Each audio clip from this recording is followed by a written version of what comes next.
Hello everyone, hope so you are doing well. कहानी की starting में हमें ड्रामे की फीमेल लीड गू फेफे को दिखाया जाता है, जो कि अपनी ही सिटी की सबसे बड़ी हैकर है। खैर, इसकी आइडेंटिटी के बारे में तो कोई भी नहीं जानता।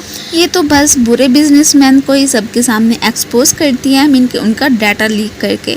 अभी भी अपने मिशन पे ही आई हुई थी। इसका टारगेट कोई और नहीं बल्कि मिस्टर सन होता है। उसे जल्दी से वॉशरूम में भेजने के बाद इसने उसके लैपटॉप में से उसका सारा डाटा तो एक्सपोज ही कर दिया था और फिर वहाँ से चली भी जाती है। इस बार में जैसे मिस्टर सन को मालूम होता है कि जो यहाँ पे लड़की आई थी वो कोई आम नहीं है, तो वो एकदम गुस्सा हो जाते हैं और फौरन से अपने आदमियों से कहने लगे थे कि वो लड़की मुझे अभी की अभी यहाँ पे चाहिए।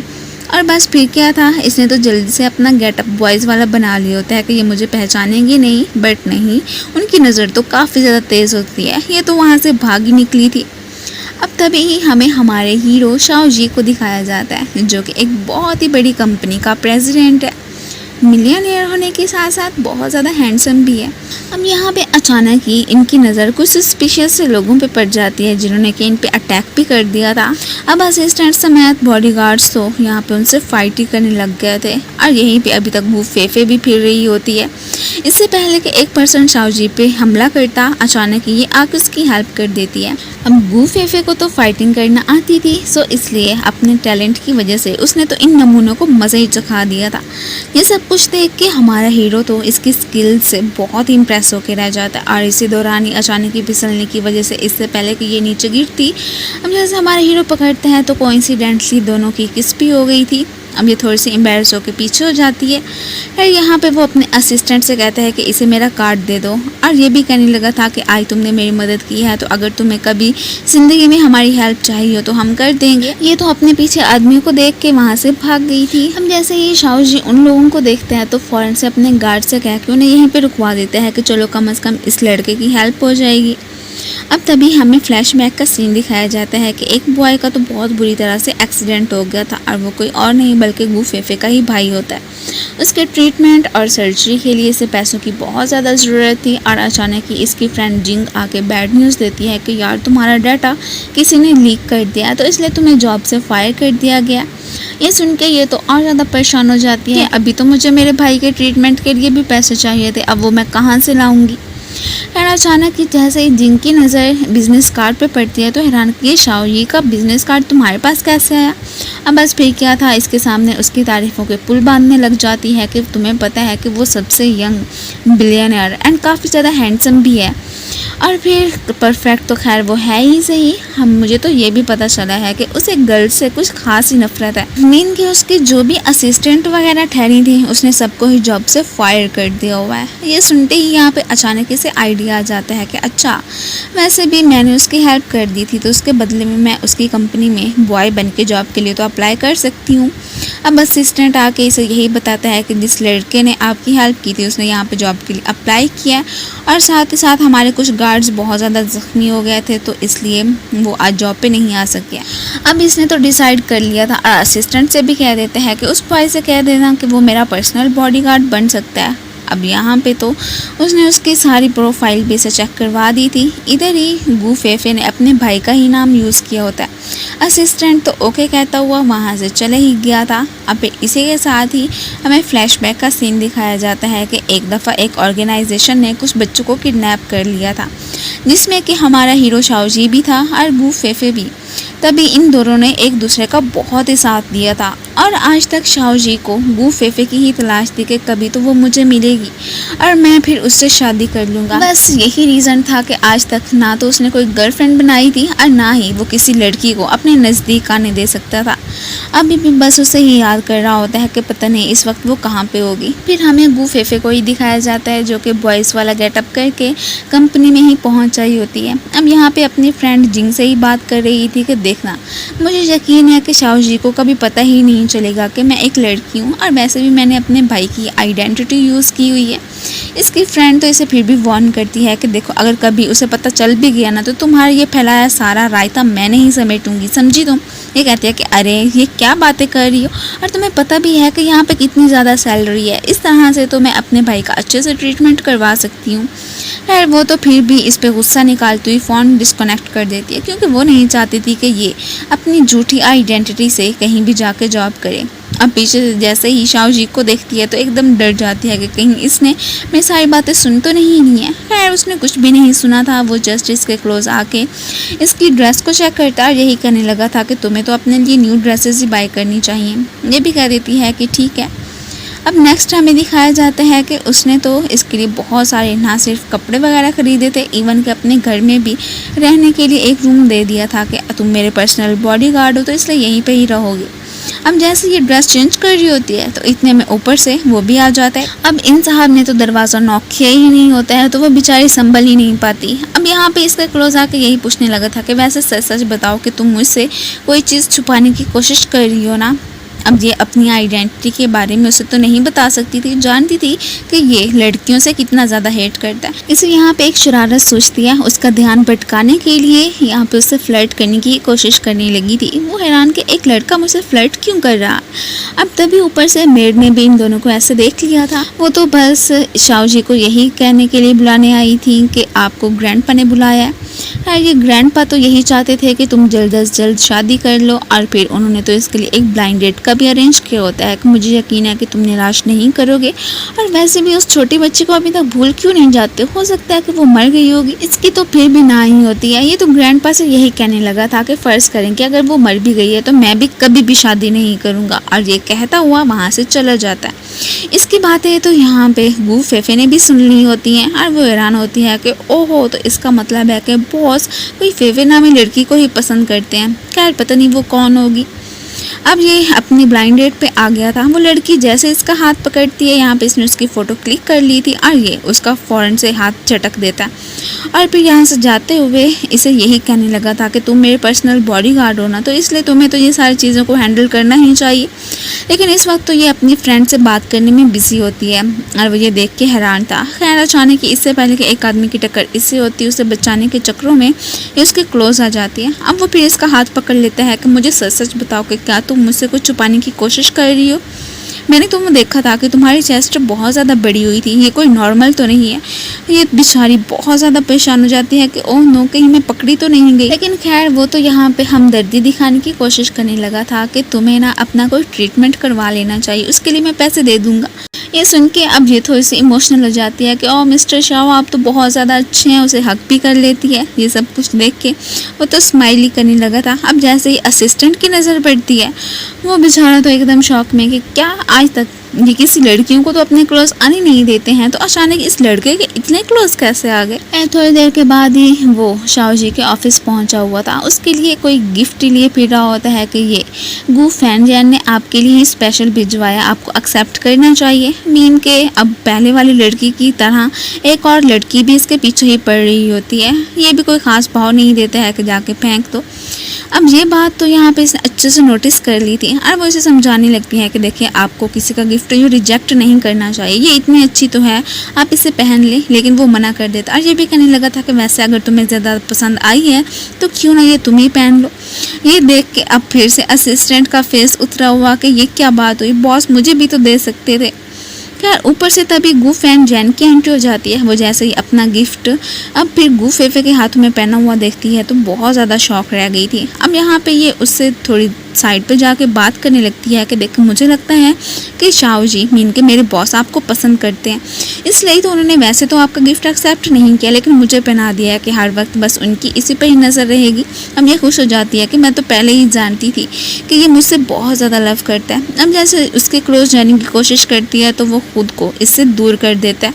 अब यहाँ पे तो हम अंदाज़ा लगा ही सकते हैं कि वो लड़कियों से कितना ज़्यादा हेट करता है।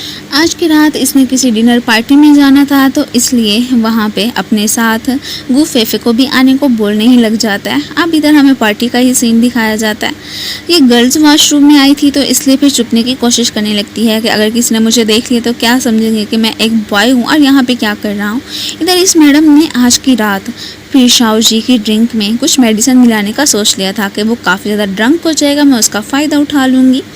अब यहाँ पे इसके खांसने की आवाज़ सुनते ही अब वो परेशान हो जाती है कि एक मिनट, तुम तो शाओ जी के पर्सनल बॉडीगार्ड हो ना, तो यहाँ पे क्या कर रहे हो, और वो भी गर्ल्स वॉशरूम में। ये इससे पहले का कुछ एक्सप्लेनेशन देती, ऊपर से इन लोगों ने उसकी फ़ोटो भी क्लिक कर ली थी। और बस यहाँ पे से यही कहने लगी थी कि अगर तुम अब हमारे सारे प्लान के बारे में जान चुके हो तो इसलिए अब तुम खुद ही मिस्टर शाओ जी को मेरे रूम तक लाओगे, उसके बदले में मैं तुम्हें बहुत सारे पैसे दूंगी, वरना कि मैंने ये तुम्हारी वाली फ़ोटो रिवील कर देनी है। अब सभी तुम्हारे बारे में क्या गॉसिप्स करेंगे कि तुम लड़कियों के वॉशरूम में झांक रहे थे। खैर इसने शुरू से अच्छा खासा डरा दिया था, ऊपर से पैसों की भी ऑफर दे रही होती है, तो ये भी मान जाती है कि ठीक है। बाद में जैसे ही ये उसके आसपास मटक रही होती है तो ये देख के फिर शाओ जी हैरान था कि तुम्हारी वो फैन यान के साथ इतनी कब से बन गई। अब जैसे ही देखती है कि वो कोई मेडिसिन मिला रही है ड्रिंक में, तो फ़ौरन से इसका ध्यान भटकाने की कोशिश करने लगी थी कि ये उसे देख ना ले। और इसे अब कोई और रीज़न तो मिलता नहीं है, फ़ौरन से उसके सर से कोई ग्रे हेयर ही निकाल लेती है। खैर ये उसे ड्रिंक की ऑफ़र करने के लिए आई थी और ये भी ड्रिंक लेता हुआ साइड पे ही चला जाता और उसके बीते ही ड्रंक हो गया था। तो तभी ही फिर गू फेफे इसे उसके हवाले कर देती हैं कि मैंने अब तो आपका काम कर दिया, जिसके बदले में उसने इसे पैसे भी दे ही दिए थे। अब ये मैडम तो बहुत ज़्यादा खुश लग रही होती है कि फाइनली अब मुझे इसकी मिसेस बनने का चांस मिल रहा है, इसकी कंपनी प्रॉपर्टी सबका सब कुछ तो मेरा ही हो जाएगा। खैर अब फिर गू फेफे ऐसे थोड़ी ना अपने बॉस को इसके हवाले कर सकती थी, फ़ौरन से अपना गेटअप चेंज करके आ जाती है। इसे देख के ही फिर गू फैंजियान हैरान होती है कि एक मिनट, तुम तो वही हैकर हो ना, तो यहाँ पे क्या कर रही हो। इसने तो उसे बेहोश कर दिया था, अब बचाने की पीछे से ये आके उसे चिपक जाता है। ये हैरान, खैर इधर तो इसने भी उसे थप्पड़ मार के बेहोश ही कर दिया था और फिर फ़ौरन से इसे इसके रूम में ही लेके आ जाती है। लेकिन अब यहाँ से जाने का तो इसके पास टाइम ही नहीं था। अचानक इसकी आंख खुलती है एक गाने से, और ये वही वाला ही सॉन्ग था जो कि बचपन में इसे उस लड़की ने सुनाया था। अब जैसे कि अपने वॉशरूम का डोर ओपन करता है तो सामने से गू फेफे को देख के हैरान था कि एक मिनट चिंग, तुम यहाँ पे क्या कर रहे हो, और वैसे जो तुम अभी अभी सॉन्ग सिंग कर रहे थे वो तुमने किससे सुना है, मुझे सच सच बताओ। अब वो थोड़ी सी कंफ्यूज हो जाती है कि अब मैं इसे क्या बताऊँ। बस यही कहने लगी थी कि ये सॉन्ग तो बहुत ज़्यादा फेमस है, सबको ही आता होगा, तो इसलिए मैं ही सिंग कर रही थी। और इवन के इसके पूछने पर यही बताती है कि रात को आप काफ़ी ज़्यादा ड्रंक हो गए थे, तो इसलिए मैं आपको ही घर लेके आ गया था, और तो कोई बात नहीं है। खैर वो भी इसकी बात पर विश्वास कर लेता है। उसने अब फिर इसे अपने ही रूम में रहने की इजाज़त दे दी थी कि हाँ हाँ ठीक है, वैसे भी तुम लड़के हो, मुझे तुमसे क्या डरना चाहिए। अब शाओ जी ने तो इसे फर्श पे ही सोने की इजाज़त दे दी थी, लेकिन अगले ही लम्हे जैसे ही देखता है कि ये तो फिर उसके साथ बेड पे ही पड़ा हुआ है, तो हैरान था और फिर काफ़ी क्लोज होकर उसे देखने भी लगता है इसकी तरफ मैं क्यों ज़्यादा अट्रैक्ट होता जा रहा हूँ। अब जैसे उसे देख रहा होता है तो इतने में मेड ने नॉक किए बिना इनका डोर ओपन कर दिया था और इन दोनों को साथ में देख के बस फिर क्या था, स्माइल करने लगती है। वो तो यही समझ रही होती हैं कि शायद कहीं हमारे बॉस कोई गे तो नहीं है। क्या नेक्स्ट सीन में इन्हें अम्यूज़मेंट पार्क में ही दिखाया जाता है। वो यहाँ पे एक पर्सन से मिलने के लिए ही आया था। इधर एक बच्चे को रोता हुआ देख के ये चुप कराने लगती है। वो साइड पे करता है कि मैं कराता हूँ, लेकिन अब यहाँ पे चुप करवाने के बजाय तो इसने तो उस बच्चे को और ज़्यादा रुला दिया था। गू फेफे तो अब शाओ जी को फ़ौरन से साइड पे करके उस बच्चे को बहलाने की ही कोशिश करने लगी थी। ये सब कुछ देख के ये तो फिर यहाँ पे खड़ा स्माइल ही कर रहा होता है। इतने में ऊपर से उसकी मम्मी आ जाती है। अब वो जिस पर्सन से मिलने के लिए आया था वो कोई और नहीं बल्कि यही लेडी ही थी। एक्चुअली में उसे जिस ग्रुप ने किडनैप करवाया था उसमें ये लेडी भी शामिल ही होती हैं और उस बारे में बताने लगी थी कि हमने तो समझा था कि लियू जुआन तो मर चुका होगा, वो विलन कहीं का, लेकिन वो तो अभी भी जिंदा है। और जैसे ही उसकी फ़ोटो इसे दिखाती हैं तो यहाँ पे गू फेफे को अचानक ही चक्कर आने लगे थे। उसे कुछ कुछ मेमोरीज याद आने लग जाती हैं। अब बेहोश होके ऊपर ही गिर जाती है। नेक्स्ट सीन में उसे हॉस्पिटल में ही दिखाया जाता है। अभी भी ये तो उसकी फिक्र में यहीं पे ही बैठा हुआ था। फिर हमें ये भी पता चलता है कि एक्चुअली में एक एक्सीडेंट की वजह से ही गू फेफे की मेमोरी सारी की सारी लॉस हो चुकी है, इसलिए उसे कुछ भी याद नहीं है कि वो कैसे किडनैप हुई थी और तभी वो शाओ जी से भी मिली थी।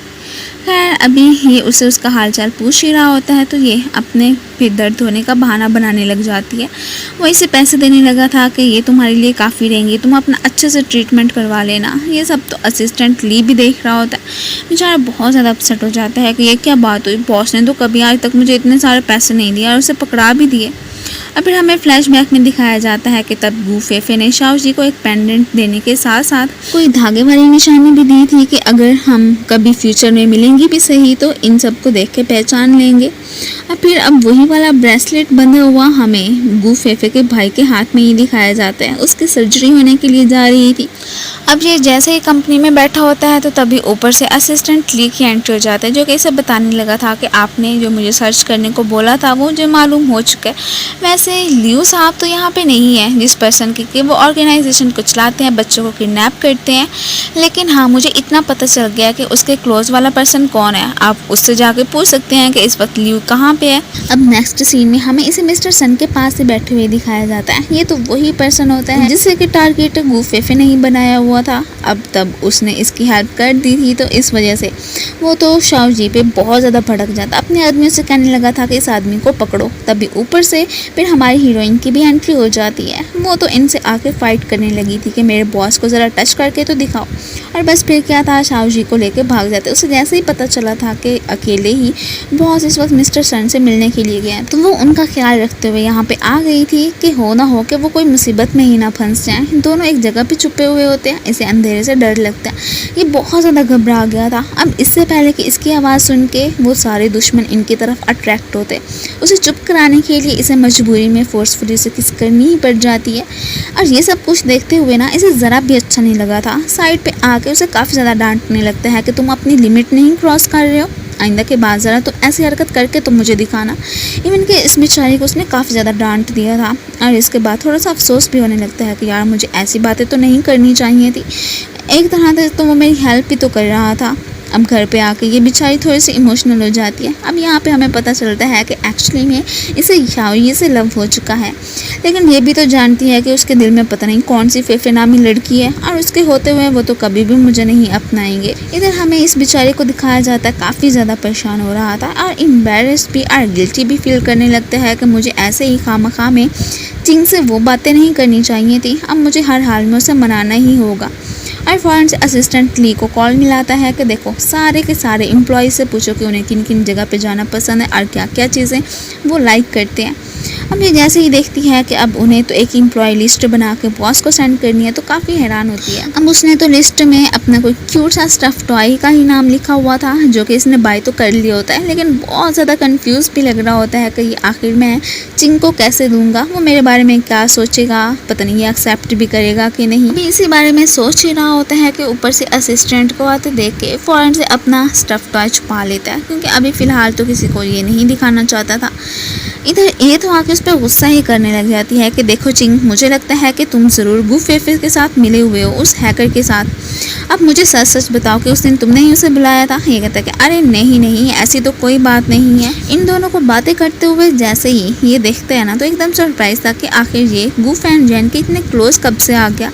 और बस फिर क्या था, इसने फ़ौरन से उन दोनों को ही अपने ऑफिस में बुलवा लिया था। अब तभी अचानक असिस्टेंट आके इन्हें बैड न्यूज़ देता है कि किसी ने ना हमारे सिस्टम को हैक करने की कोशिश की और मुझे पता चला है कि उसका नाम गू फेफे है। अब वो तो इनके पास ही खड़ी हुई थी। वो हैरान होती है कि मैंने तो कोई ऐसा काम नहीं किया है, आखिर कौन मेरी आइडेंटिटी का इस्तेमाल कर रहा है। इधर इसने तो फ़ौरन से असिस्टेंट से कह दिया था कि अभी के अभी लियांग को बुलवा, वही आके हमारा ये मसला हल करेगा। अब ये जैसे यहाँ पे बैठी होती है तो अचानक ही लियांग की भी एंट्री हो जाती है। अब पता नहीं किसी लड़की से छुटकारा हासिल करने के लिए वो तो इधर गे ही बन चुका था। अब अचानक ही जैसे ही लियांग की नज़र इसके लैपटॉप पे पड़ती है तो वो समझ जाता है कि ओहो, तो असल हैकर गू फेफे तुम ही हो, लेकिन तुम अपनी आइडेंटिटी चेंज करके और शाओजी का पर्सनल बॉडीगार्ड बन के यहाँ पे क्या कर रही। उसे तो सारी बात का ही पता चल चुका था। इन दोनों को ऐसे क्लोज देख के ना यहाँ पे शाओजी तो बहुत ज़्यादा जेलस हो जाता है। और बस फिर इसने फ़ौरन से गू फेफे को अपने ऑफिस में ही बुला लिया था। उसे काफ़ी ज़्यादा डांटने भी लगता है कि क्या तुम्हें कोई काम धंधा नहीं है क्या, तो फिर उसे एक्सक्यूज़ करती हुई वहाँ से चली ही गई थी। अब अचानक ही इसके कॉलीग्स इसके पास आ जाते हैं कि चलो आज रात हमने ड्रिंक करने का डिसाइड किया, तुम भी हमारे साथ चलोगे। वो उसे लेकर जाने लगते हैं और ये वाला सीन जैसे ही यहाँ पे हमारा हीरो देखता है तो उसने भी जाने का डिसाइड कर लिया था। अब उस क्लब में अपने बॉस को देख कर सभी एकदम सरप्राइज रह जाते हैं। वो तो आया भी इसके पास वाली सीट पे ही था। यहाँ पे तो वो स्पेशल एक सॉन्ग भी सिंग करता है और उसके बाद तो गू फेफे ने बहुत ज़्यादा ड्रिंक कर ली होती है। वो इसका अच्छे से ख्याल रख रहा होता है और ये वाला सीन जैसे ही गू फैनियन देखती है तो एकदम शौक रह जाती है कि हो ना हो के बस यही मेरे रास्ते में रुकावट बन रहा है और इसे ही मुझे अपने रास्ते से हटाना पड़ेगा। इवन कि ऐसे समझो कि वो यहाँ पे इससे काफ़ी ज़्यादा जेलस भी फील कर रही होती है और बस दुश्मनी में आके इसने उसकी वो वाली फ़ोटो लीक कर दी थी कि कैसे ये गर्ल्स वॉशरूम में घुसा हुआ था। अब उसे क्या पता कि ये तो लड़की ही है। इवन के इस बेचारी को बहुत सारी बातें भी सुनाने लगी थी और ये भी कहती है कि अब तो तुम पक्का जॉब से फायर ही होगे, समझे तुम। और वैसे भी तुम्हारे शाहजी के इतने क्लोज जाने की हिम्मत भी कैसे हुई। उससे बदतमीज़ी करने लगी थी तो ये भी बर्दाश्त नहीं करती और फ़ौरन से उसे थप्पड़ मार देती है। अब जैसे ऊपर से शाहजी आता है तो उसके सामने मासूम बनने की कोशिश करने लगी थी कि देखो इसने अभी अभी मुझे थप्पड़ मारा, अब बताओ मैं क्या करूं। इसे तो मैं कहती हूँ जॉब से ही फायर कर दो। वो यहाँ पे गू फेफे के क्लोज आके यही कहने लगा था कि वेल डन, तुमने तो बहुत अच्छा काम किया। इससे तो इसे बहुत ज़्यादा हिम्मत मिल जाती है। अब तभी हमें फ्लैशबैक में भी दिखाया जाता है कि जब वो इसकी ड्रिंक में कुछ मिला रही थी तभी इसने उसकी सारी वीडियो बना ली थी और ये भी सोशल मीडिया पे अपलोड कर देती है। अब सारे गॉसिप्स करने लगते हैं और ये तो उसे भी बताने लगी थी कि अब जैसे कि तुमने पहली शुरुआत की है तो इसलिए मेरा भी फ़र्ज़ बनता था कि तुम्हें भी एक्सपोज करूँ कि कैसे तुम शाहजी के क्लोज जाने के लिए उसकी ड्रिंक में मेडिसिन मिला रही थी। अब इस मैडम ने तो फ़ौरन से पुलिस को भी बुलवा लिया था कि जैसे तैसे करके मैं अभी के अभी गू फेफे को पकड़वा दूंगी। लेकिन ये पुलिस को साइड पे करके बताने लगती है कि एक्चुअली में मैं लड़की हूँ, लेकिन यहाँ पे किसी को भी पता नहीं है कि मुझे मजबूरी थी, मेरा भाई हॉस्पिटल में है, मुझे यहाँ पे जॉब करनी थी, इसलिए मुझे अपनी आइडेंटिटी छुपानी पड़ी क्योंकि यहाँ के बॉस को तो गर्ल्स पसंद नहीं है, प्लीज़ आप ही कुछ हेल्प कर दे। वो तो इसका कहा फ़ौरन से मान जाते हैं। अब जैसे ही उन्होंने इसकी जान छुड़वा दी थी, ये सब कुछ देखते हुए शाहजी तो एकदम शॉक रह गया था। वो इसे साइड पे ले जाकर यही पूछने लगता है कि उस दिन अगर ये मेरी ड्रिंक में कुछ मेडिसिन मिला रही थी तो तुमने मुझे क्यों नहीं बताया, सच बताओ। अचानक ही इसके हाथ से फिसल के इसका आइडेंटिटी कार्ड नीचे गिर जाता है जिसपे कि हमारे हीरो की नज़र पड़ चुकी थी। ये हैरान कि क्या सच में ये लड़की है। इससे पहले कि उसे कुछ भी पूछता ऊपर से लियांग आ जाता है। अब लियांग इसे यही गुड न्यूज़ देने लगा था कि तुम्हारा सिस्टम कोई भी हैक नहीं हुआ है और ना ही गू फेफे ने ट्राई किया, वो तो कोई और ही शायद पर्सन था। ये तो स्टिल उसकी आईडी के बारे में ही सोच रहा होता है कि क्या सच में वो जो यहाँ पे चिंग काम कर रहा है वो एक लड़की है। लेकिन वो मुझसे ये बात क्यों छुपाने की कोशिश कर रही है, अगर लड़की है भी सही तो। वो इस बारे में उससे जानना चाहता था। लेकिन इससे पहले कि दोनों के बीच कोई भी बात होती, इनकी अचानक की नज़र लियू पे पड़ जाती है जो कि फाइनली अपनी सिटी वापस आ चुका था। उसे ढूंढने के चक्कर में ये तो उसके क्लब पहुंच जाते हैं, लेकिन बाहर से गार्ड्स ने तो इसे रोक दिया था। सिर्फ और सिर्फ शाहजी अंदर जाता है। ये भी पीछे से एक लड़की बन के उन गार्ड्स को अपने ही चालों में फंसाने की कोशिश करने लगी थी।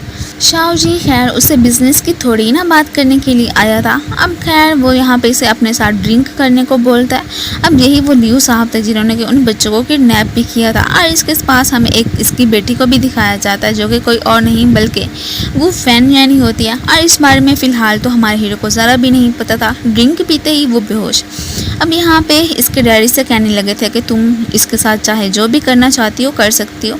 और वैसे भी इन लोगों की नज़र सिर्फ और सिर्फ शाहजू की प्रॉपर्टी पे ही होती है कि इसे अपना बना ले। और वैसे भी ये लोग तो एक और चाल भी चल रहे होते हैं कि गू फैमिली की इकलौती वारिस कोई और नहीं बल्कि गू फेफे ही होती है। लेकिन ये तो साहिबा उसकी आइडेंटिटी का ही यूज़ करके गू फैमिली में भी रह रही होती है। और ये सब कुछ उसने अपने डैड के कहने पे ही किया था कि गू फैमिली की सारी प्रॉपर्टी भी हमें मिल जाएगी, शाह जी को अपनाने के बाद शाह ग्रुप की भी सारी प्रॉपर्टी हमें मिल जाएगी। और वैसे भी अपना इलीगल बिजनेस तो ये कर ही रहे होते हैं कि बस इस सिटी में पूरा का पूरा हमारा ही नाम होगा। मीन के ये लोग तो बहुत ही बुरी साजिशें चल रहे होते हैं जिसके बारे में किसी को भी नहीं मालूम होता। अब जैसे ही यहाँ पे हमारी हीरोइन की एंट्री होती है तो उसने शाह जी को जाते हुए देख लिया था। अब लियू तो उसकी ब्यूटी से बहुत इम्प्रेस होकर रह जाता है। उसने भी इनके साथ ड्रिंक करने का डिसाइड कर लिया था। अचानक ऊपर से लियांग की भी एंट्री हो जाती है।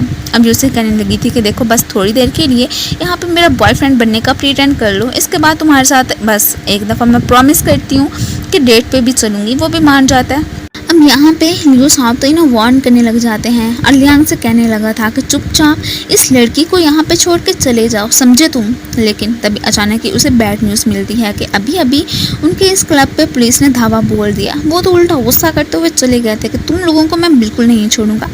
ये सब कुछ तो लियांग ने ही करवाया था और वो इसे कहता है कि तुम अब अपना प्रॉमिस मत भूलना, एक ना एक दिन हम दोनों ज़रूर मिलकर डेट पे जाएंगे। अब इधर ये तो फ़ौरन से अपने बॉस को लेकर घर पे ही आ गई थी। वो काफ़ी ज़्यादा ड्रंक जो हो गया था, अब उठते ही अचानक इसे फेफे समझ के हक कर लेता है। ये एकदम सरप्राइज़। अब फिर फ़ौरन से पीछे होकर पूछने लगा था कि मैं तो ड्रंक था ना, तो तुम मुझे यहाँ पे कैसे लेके आई। अब ये उसे सारी बात का बता देती है कि एक्चुअली में जब मुझे पता चला था कि आप मुसीबत में हैं, मैंने जाके उन गुंडों से अच्छे से फ़ाइट की थी और आपको लेके यहाँ पे आ गई। खैर इसके बाद ही प्रॉमिस के अकॉर्डिंग लियांग के पास ही पहुंच आई होती है। वो तो जानता था कि ये एक लड़की है, इसलिए उसे लड़कियों वाली ड्रेस बाय करके देता है कि जल्दी से जाके ये पहनो और हाँ, हम दोनों अभी के अभी अम्यूज़मेंट पार्क में ही इंजॉय करने के लिए जाएंगे।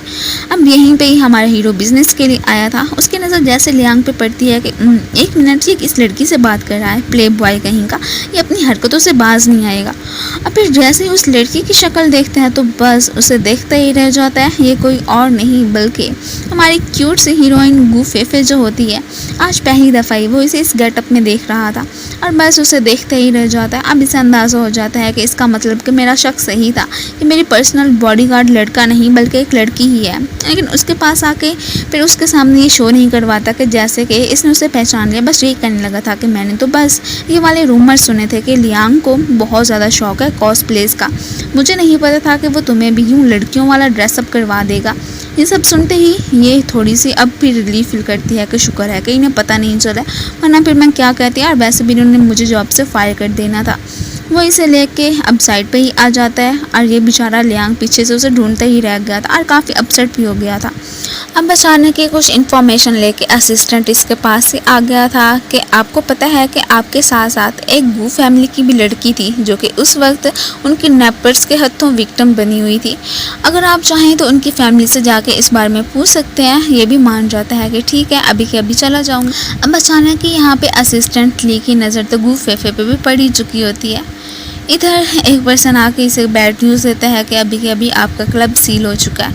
ये सुन के वो तो बहुत ही परेशान हो गया था। अब गू फैन जैन को तो अंदाज़ा हो गया था कि डैड हो ना हो कि हम बहुत जल्दी एक्सपोज होने वाले हैं। और वैसे भी अगर गू फैमिली को भी पता चल गया कि मैं उनकी बेटी नहीं हूँ तो फिर क्या होगा। अब उससे पहले ही हमें ज़रूर कुछ ना कुछ तो काम करना ही चाहिए। अब उनकी एक ही लेडी है तो इसलिए उसे ही मार देते हैं और सारी की सारी प्रॉपर्टी उनसे मैं खुद ही ले लूँगी। आखिर को वो मेरी मम्मी जो बनी हुई है। इधर अपनी फ्रेंड से बात कर रही होती है तो ऊपर से शाओ जी को देख के फ़ौरन से मोबाइल छुपा लेती है। वो इसे अपनी टाई दुरुस्त करने को बोलने लगा था। वो ठीक करते वक्त ये तो उसका गला ही दबाने लग गई थी। खैर नेक्स्ट सीन में इन्हें हमें गू फैमिली के लेडी के पास ही बैठे हुए दिखाया जाता है। ये उससे एक्चुअली में उनकी बेटी के बारे में ही पूछने के लिए आए होते हैं। अब उनके बोलने के अंदाज से तो साफ लग रहा होता है कि ये बहुत ज़्यादा जेंटल एंड काइंड हार्टेड है। ये सब कुछ देखते हुए यहाँ पे ये थोड़ी सी सरप्राइज हो रही होती है कि वैसे इनकी बेटी गू फैन जैन तो बिल्कुल भी ऐसी नहीं लगती है। मीन के मतलब ये देखें कितनी ज़्यादा अच्छी हैं, वो एकदम खड़ूस कहीं की, बस चालें ही चलती रह जाती है। अब जैसे ही ये लोग उसे लियू की फ़ोटो दिखाते हैं तो ये देख के वो सरप्राइज थी कि अरे यही वाला तो वो किडनैपर था जिसने कि हमारी बेटी को बचपन में किडनैप किया था और उसके बाद ही वो हमसे मंथली पैसे भी लिया करता था। और फिर एक दिन अचानक ऐसा हुआ कि फाइनली उसने हमारी बेटी को छोड़ दिया और वो हमारे पास वापस आ गई। उस दिन मैं बहुत ज़्यादा खुश हो गई थी। खैर अब तो ये अपनी फैमिली में इकलौती ही रह गई थी क्योंकि इनके हस्बैंड की डेथ जो हो चुकी होती है। इधर जो मेड होती है वो तो लियू के यहाँ ही काम करती है, इसलिए उसे कॉल करके बता देती है कि यहाँ पे कुछ लोग आए हुए हैं जो कि हमारी लेडी से इन्वेस्टिगेशन कर रहे हैं। वो इसे ऑर्डर दे देते हैं कि उन सभी को ही अभी के अभी मार दो। और वैसे भी ये गू फैमिली की लेडी भी नहीं बचनी चाहिए। ये उनके ड्रिंक्स में कोई जहर वगैरह मिला देती है और वो आके उनको सर्व करने लगी थी।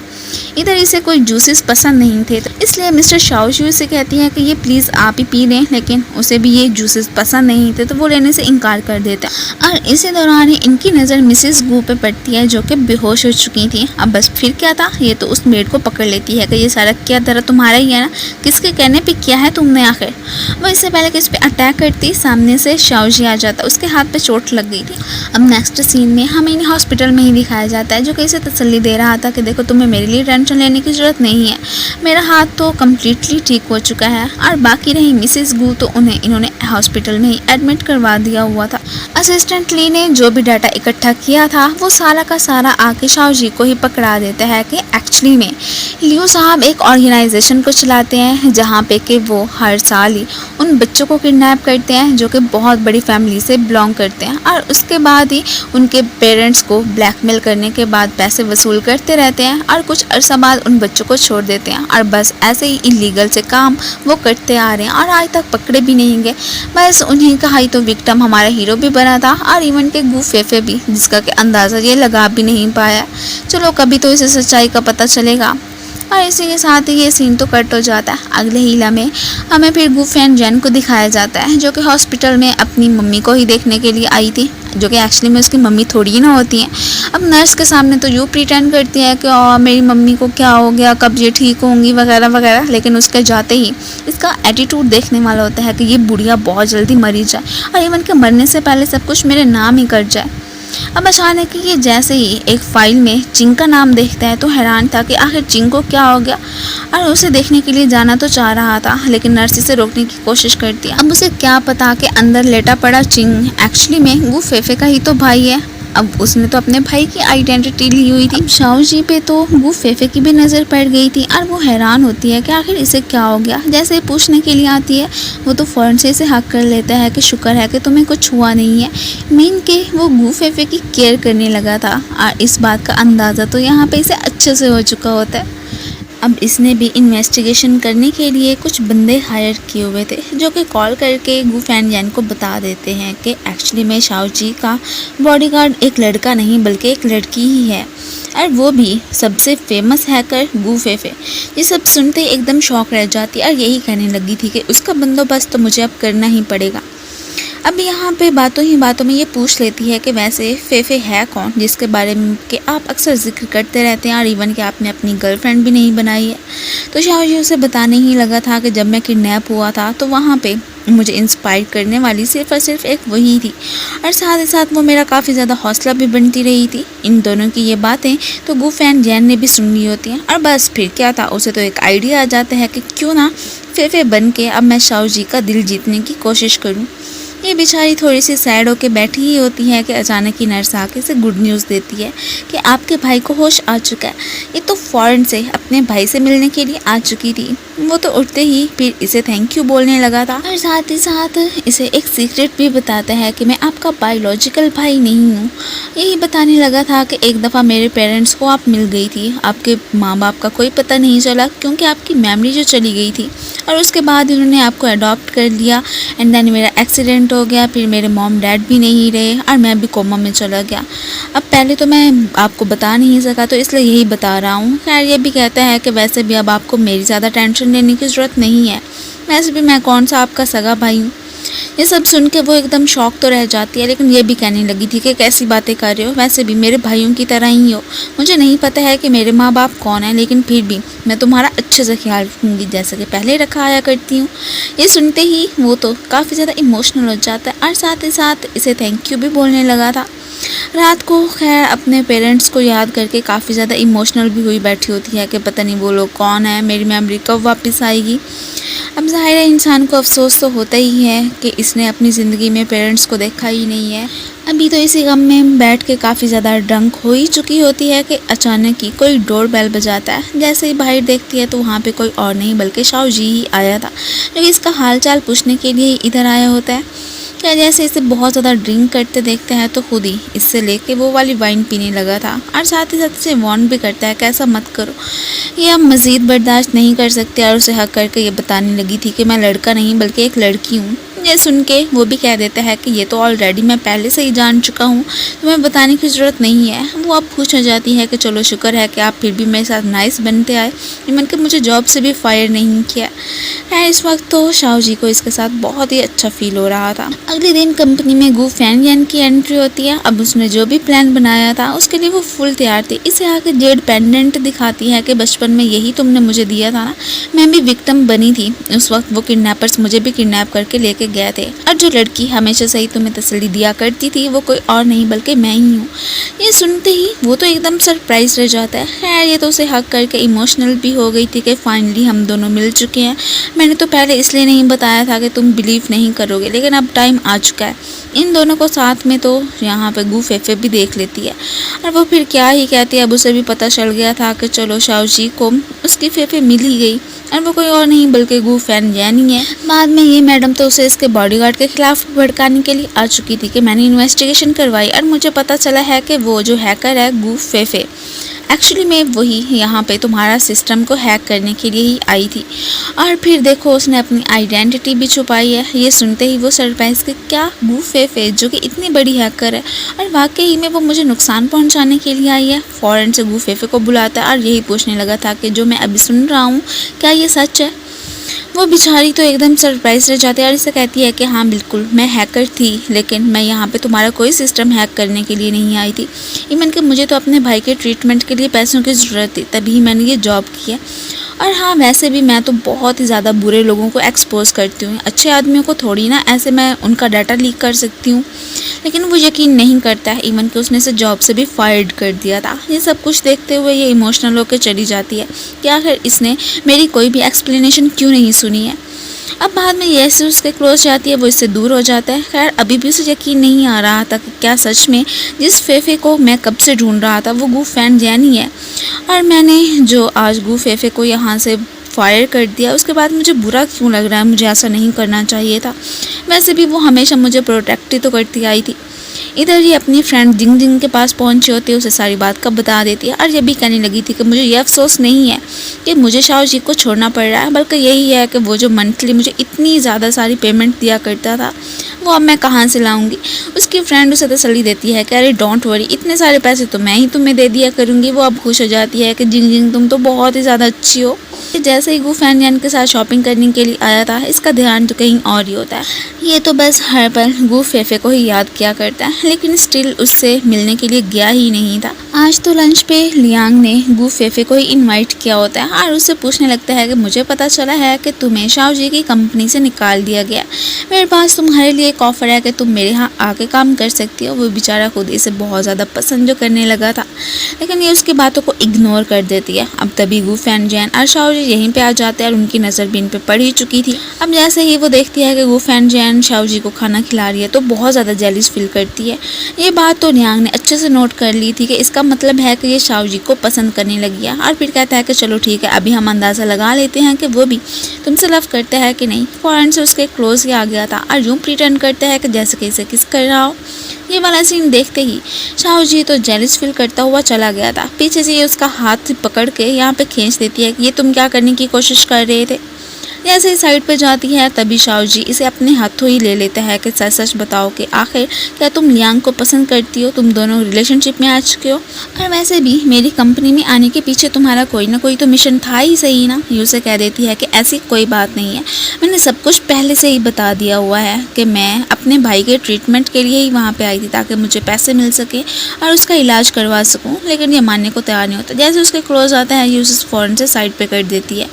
अगले ही लम्हे भाई को देखने के लिए हॉस्पिटल पहुंचती है तो आगे से गू फैन जैन को देख के एकदम शॉक। खैर वो तो यहाँ पे से यही कहने के लिए आई थी अगर तुम भाई को जिंदा सलामत देखना चाहती हो तो ये जो अभी एड्रेस मैं तुम्हें दे रही हूँ वहाँ पे पहुँचाना और हाँ फुल रेडी होके आना, वरना फिर पता है ना कि मैं क्या करूँगी। वो भी कह देती है कि डोंट वरी आ जाऊंगी। अब इसने तो उसे अच्छा खासा वार्न भी कर दिया था और ये कहती हुई वहाँ से चली जाती है। पीछे से ये आकर अपने भाई को थप्पड़ मारती है कि ऐसे स्ट्रेंजर से बात नहीं किया करते हैं और वैसे भी तुमने उसे यहाँ पे आने की इजाज़त ही क्यों दी थी। अब अचानक ही इसे उस धागे वाले बने ब्रेसलेट की याद आ जाती है जो कि इसने अपने भाई के हाथ में पहनाया था। उसे देखते ही फिर से इसे फ्लैशबैक्स आने लगे थे कि कैसे वो भी किडनैप हुई थी, लेकिन अभी भी इसकी फुल मेमोरी वापस नहीं आई होती है। बस इसका सर ही चुकराने लगा था। इधर मम्मी देखती है कि उनकी बेटी तो उन्हें लेके बहुत ज़्यादा ही परेशान है।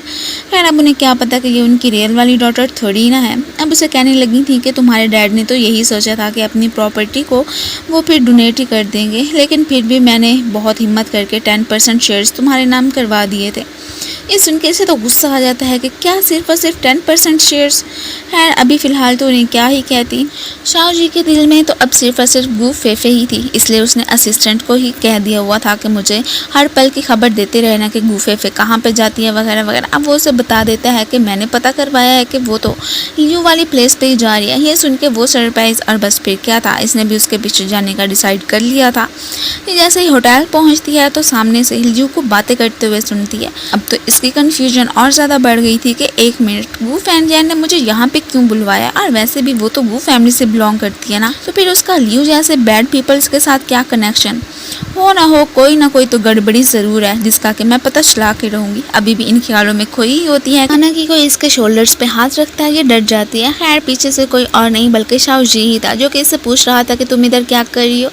ये उसे ये तो नहीं बताती है कि गू फैनजैन के कहने पे ही मैं यहाँ पे आई हूँ, लेकिन ये इतना ज़रूर बताने लगी थी कि मुझे अभी अभी कुछ फ्लैशबैक्स याद आने लगे हैं, और इतना तो मैं मालूम कर चुकी हूँ कि लियू के साथ मेरा कोई ना कोई कनेक्शन तो ज़रूर है, क्योंकि फ्लैशबैक्स में हमेशा वही आ जाया करता है। अब उसकी ये बातें सुन के यहाँ पे ये थोड़ा सा कंफ्यूज हो जाता है। सोचने लगा था कि कहीं उस वक्त उन किडनैपर्स बच्चों में ये भी तो शामिल नहीं थी। ऊपर से गू फैनजैन की एंट्री हो जाती है, और ये उसे देख के हैरान कि तुम इधर क्या कर रही हो। इससे पहले कि वो कोई भी आगे से बहाना बनाती, ऊपर से लियू की एंट्री हो जाती है। वो तो अपने आदमियों को ऑर्डर दे देता है कि ये जो गू फेफे यहाँ पे खड़ी है इसे मार ही डालो, लेकिन वो रोकने ही लगा था कि कोई भी से हाथ मत लगाए। इनके वो उसे फुल प्रोटेक्ट करने की कोशिश करता है, लेकिन ये उसे रोक के खुद ही उनसे फाइट करने के लिए आ गई थी। और यहाँ पे तभी अचानक जैसे उनसे निमट के खड़ी होती है तो पीछे से एक आदमी ने आके इसके सर पे डंडा मार दिया था। गू फैनजैन ने तो अब फौरन से अपने आदमियों से कह के यहाँ पे शाओ जी को भी बेहोश करवा दिया था। ही सीन में हमें गू फेफे को हॉस्पिटल में ही दिखाया जाता है। अब तो उसकी सारी की सारी मेमोरीज तकरीबन वापस आ ही चुकी थी कि वाकई में ये वहाँ पे मौजूद थी जबकि उन बच्चों को किडनैप किया गया था। और इधर ही हमें शाओ जी को भी दिखाया जाता है जो कि उसकी फुल केयर करने में ही बिजी था। और तभी ऊपर से गू फैनजैन की भी एंट्री हो जाती है जो कि हालचाल पूछने के लिए आई थी। इसे तो अभी भी यकीन नहीं था कि क्या वाकई में यही फेफे है, क्योंकि इसके साथ होते हुए मुझे पुरानी वाली वाइब्स क्यों नहीं आती हैं। खैर इसे इग्नोर करता हुआ चला जाता है, और पीछे से ये जैसे ही होश में आती है तो अपने सामने गू फैनजैन को देख के एकदम सरप्राइज। अब ये उसे बताने लगी थी कि क्या तुम्हें पता है कि तुम लियू की बेटी हो। वो एकदम शॉक रह जाती है कि नहीं ऐसा नहीं हो सकता, लेकिन ये उसे कहती है कि हाँ हाँ बिल्कुल ऐसा ही है। और मुझे याद है कि जब हम बच्चों को उस पर्सन ने किडनैप करवाया था तब उनके साथ एक छोटी बच्ची भी हुआ करती थी, और वो तुम ही हो। तुम्हारी मेमोरी सारी की सारी चली गई थी और इसलिए तुम्हें कुछ भी याद नहीं है। अब जैसे ऊपर से शाओ जी आता है तो उसे भी सारी बात का बता देती है। मैंने गू फेफे की और ज़्यादा इन्वेस्टिगेशन करवाई और मुझे पता चला है कि ये तो लियू की बेटी ही है। कितनी बुरी वुमन है ना, इससे आइंदा के बाद दूर ही रहना, वरना पता नहीं क्या हमारा नुकसान कर सकती है। ये बेचारी कहती रह जाती है कि ये सब झूठ है, ऐसा कुछ नहीं है, लेकिन वो कहाँ मानने वाले होते हैं। अब ये अपने भाई को देखने के लिए आ गई थी और उसे सारी बात का बता देती है कि क्या सच में मैं लियू की बेटी हूँ। तो वो इधर कहता है कि तुम्हें अपना दिमाग यूज़ करना चाहिए। अगर तुम सच में ही लियू की बेटी होती तो वो तुम्हें मारने की कोशिश क्यों करता, तुम्हें अपने पास ही रखता ना। ये कहती है कि हाँ ये तो सोचने वाली बात है, मैंने तो सोचा ही नहीं। अब इसने मज़ीद इन्वेस्टिगेशन करवाने का डिसाइड कर लिया था। अगले ही लम्हे जैसे ही शाओ जी की नज़र लियांग पे पड़ती है तो उसके साथ गू फेफे को देख के बहुत ज़्यादा जेलिस फील करता है। गू फैनजैन की इन्वेस्टिगेशन में इसने उसकी हेल्प कर दी थी, तो बदले में कह रहा होता है कि तुम्हें मुझे हक तो करनी ही चाहिए, अब इतना तो कर सकती हो। खैर इसी दौरान ही उसके हेयर्स इसकी शर्ट में अटक गया था, ये उसे छुड़ाने की कोशिश करने लगी थी। और बस इन्हें इसी हालत में ही शाओ जी ने भी देख लिया और उसे मिसअंडरस्टैंडिंग हो गई कि हो ना हो कि इन दोनों के बीच कुछ ना कुछ तो चल ही रहा है। अगले ही लम्हे इसे तो इन्विटेशन कार्ड रिसीव होता है कि गू फैनजैन ने इसे अपनी इंगेजमेंट पार्टी में ही बुलवाया हुआ था। ये जैसे उस पार्टी में पहुंचती है तो सामने से गार्ड इसे बताता है कि एक्चुअली में अब तो ऑनलाइन इनविटेशन कार्ड की कोई ज़रूरत नहीं है, तुम्हें दूसरे वाला ही लेके आना पड़ेगा, तभी तुम्हें अंदर जाने की इजाज़त मिलेगी। ये परेशान खड़ी थी कि ऊपर से लियांग आ जाता है कि ये मेरी पार्टनर है, तो इसलिए इसे यहाँ से जाने से कोई भी नहीं रोक सकता। ऊपर से गू फैनजैन और शाओ जी की भी एंट्री हो चुकी थी। मीन के आज वो इसके साथ इंगेजमेंट करने वाली थी। वो तो लियांग को देख के हैरान ही था कि आज तुमने फिर से अपनी कोई और गर्लफ्रेंड बना लिया है, लेकिन उसे क्या पता कि सामने वाली लड़की कोई और नहीं बल्कि गू फेफे ही है, क्योंकि उसने मास्क चढ़ाया हुआ था, वो इसे नहीं पहचान पाता। अब जैसे वो अपना मास्क हटाती है तो वो देख के एकदम सरप्राइज। मैं उसे कहने लगी थी कि देखो तुम्हें गू फैनजैन से शादी नहीं करनी है, मुझे उसकी सारी असलियत का पता चल गया है कि एक्चुअली में वही लियू की बेटी है, मैं नहीं। लेकिन वो मानने वाला नहीं था। अब जैसे ही वो यहाँ से जाता है तो तभी इसकी नज़र गु फैनयान पे पड़ती है। उसने तो आज फिर से शाओ जी की ड्रिंक में मेडिसिन मिलाने का ही प्लान बना लिया था और इवन के वो ऐसा कर भी देती है। ये सब कुछ तो लियांग ने भी देख लिया था। अब यार जैसे ही वो इन लोगों को ज्वाइन करता है तो वो बड़ी कोशिश करते हैं कि ये ड्रिंक ना करे, लेकिन इन साहब ने तो वो ड्रिंक पी ही ली होती है और जिसके बाद ही उसे चक्कर आने लगे थे और फ़ौरन से गु फैनयान उसे लेकर साइड पे जाने लगती है। अब तभी एक वेटर आके इसे बताता है कि आपको लियू साहब ने बुलवाया, शायद कि कोई मसला हो गया। ये इसे उस वेटर के हवाले करके वहाँ से चली जाती है और ऐसा करवाने वाली गु फेफे ही थी। अब यहाँ पे इसने उसकी सारी बातें सुन ली थी। अब उसे पता चल जाता है कि ओ रैली में गु फेफे बिल्कुल सच कह रही थी। लियू की बेटी तो एक्चुअली में गु फैनयान ही है। ये तो उसे अब एक रूम में ही लेके आके उसकी काफ़ी ज़्यादा केयर करने लगी थी। वो इस वक्त काफ़ी ड्रंक जो था।